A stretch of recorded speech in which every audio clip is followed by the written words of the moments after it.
Hello everybody, I'm with Mr. Ajay Mathur, the Director General of the International Solar Alliance. Yeah, thank you. So, International Solar Alliance is an intergovernmental body. The governments, different governments, are its members. So my first question is how it was created and what was the role of India in creating this body? In the years that led to COP15 and 20 in 2015, COP21 in 2015, which happened in Paris, there was this realization that as far as India is concerned, the vast amount, not 100%, but the vast amount of energy, especially electricity, but now it turns out even energy, would be from solar. It also was the case that in 2008, 9, 10, certainly in 2014, there was a very small percentage of energy that was available from solar.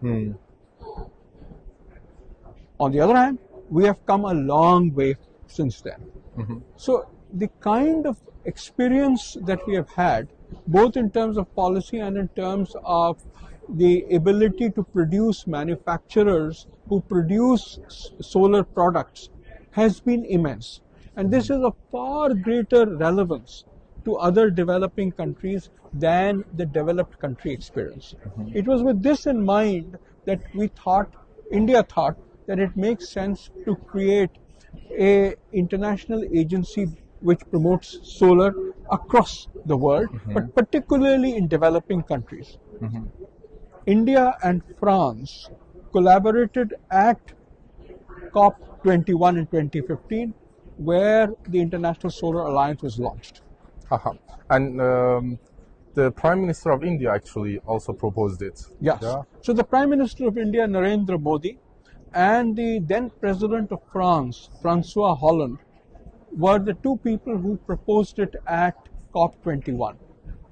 Amongst those who were present included the US President Barack Obama. It included various prime ministers and presidents from various countries. There was a huge amount of international acceptance of the need to provide knowledge about the adoption of solar across the world. And Mr. Mathur, the headquarters of this ISA, we call it ISA, yes? That's right, that's right. ISA. The headquarters of ISA is in which city in India? So ISA is headquartered in India and is based right outside Delhi in the city of Gurugram. We are located in Gurugram because we are co-located with the National Institute of Solar Energy, and the Government of India has made available 5 acres of land. 5 acres of land the government of India gives to the Solar Alliance. And in addition, the Government of India has been very generous with its financial contribution, including hopefully a contribution to build up a building in these 5 acres that has been allocated to us. So you will have something like building offices and campus and things. That's right. We have certainly an office, a training facility.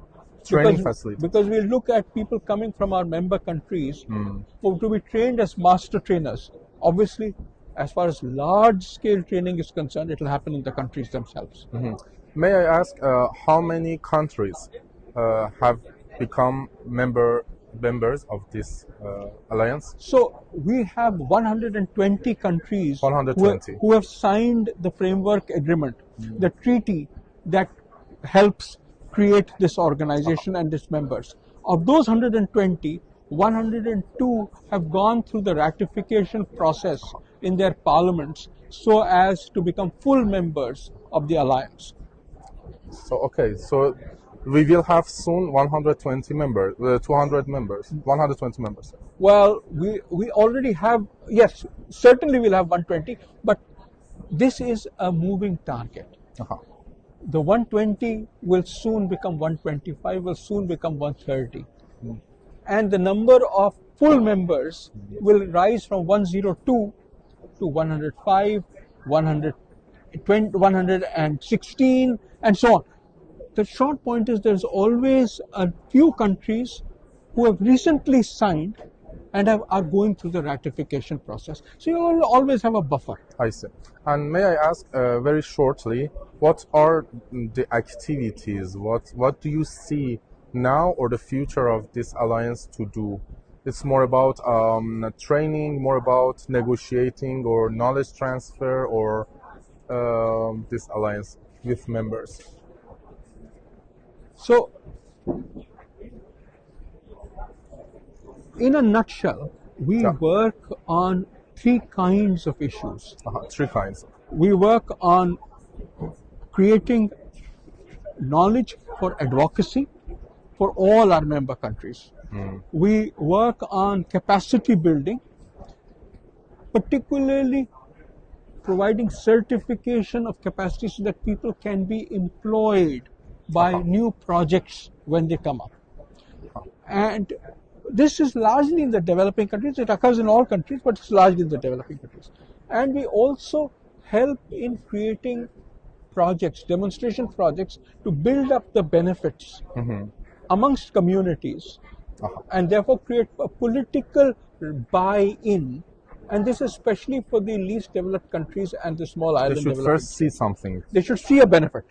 Once they see a benefit, so do the politicians. And then it helps in upscaling. They absorb it when they see Absolutely. benefits. Yes. So I see that you have been active since many years ago, also in foundation of GCF. And you were, at the beginning, you were the interim director. Is it right? Could you please explain for us? That's right, yes. I was, in 2013, I was the interim director of the Green Climate Fund and helped create the foundational programs, helped create the foundational policies of the Green Climate Fund. Obviously, then they went through a process of finding a full-time director. They went through the process of moving from Bonn, where we were originally located, to Songdo in Korea. It was interesting. And we also discovered that you were in actually all the COPs from the beginning, COP 1 to COP 29. COP 29, yeah. Is it right? That's absolutely right. I have been in all the COPs, and it's been my pleasure to be on all sides of the table. All sides of the table. So I have been there as a country delegate. Country delegate from India? From India. I have represented TERI, the Energy and Resources Institute in India, which is an NGO. I have represented the World Bank when I was with the World Bank. Represented World Bank in some of the COPs. In the COP.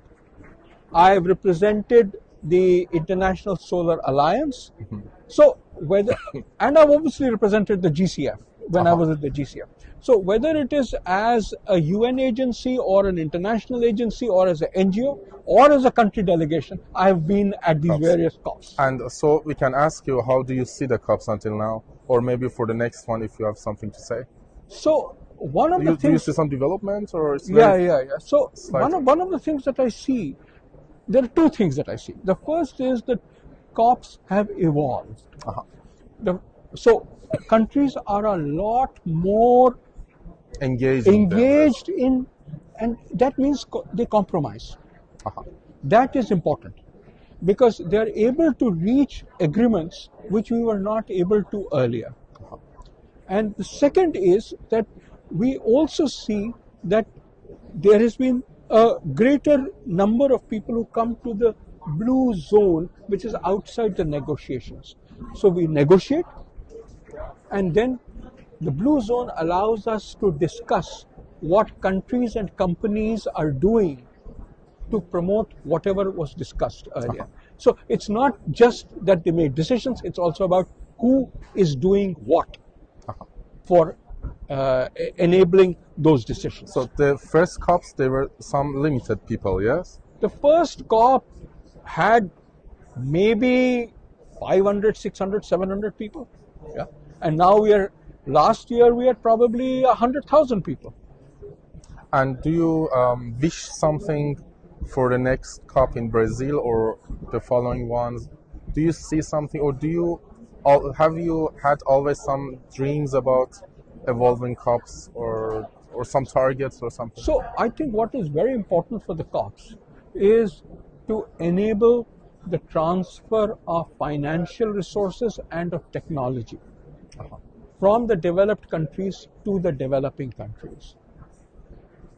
I would very much say that there are two parts to this. One is the private sector part, which is happening but which can be made better, and the public sector part, which is happening at a very small scale and needs to be greatly enhanced. So you see, that's the key point we should focus on. We have been successful in the COP process by creating a financial mechanism, the Green Climate Fund.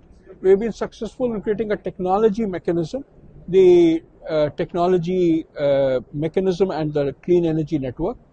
We need to ensure that they are able to provide the kinds of resources that are able to make a difference.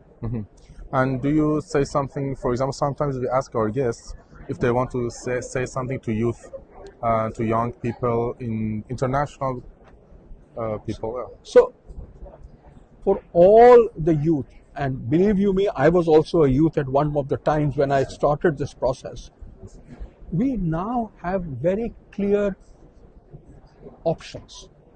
You can move to solar or you may not. If you move to solar, the first cost is higher, the operating cost is lower, and therefore the cost over a lifetime is lower.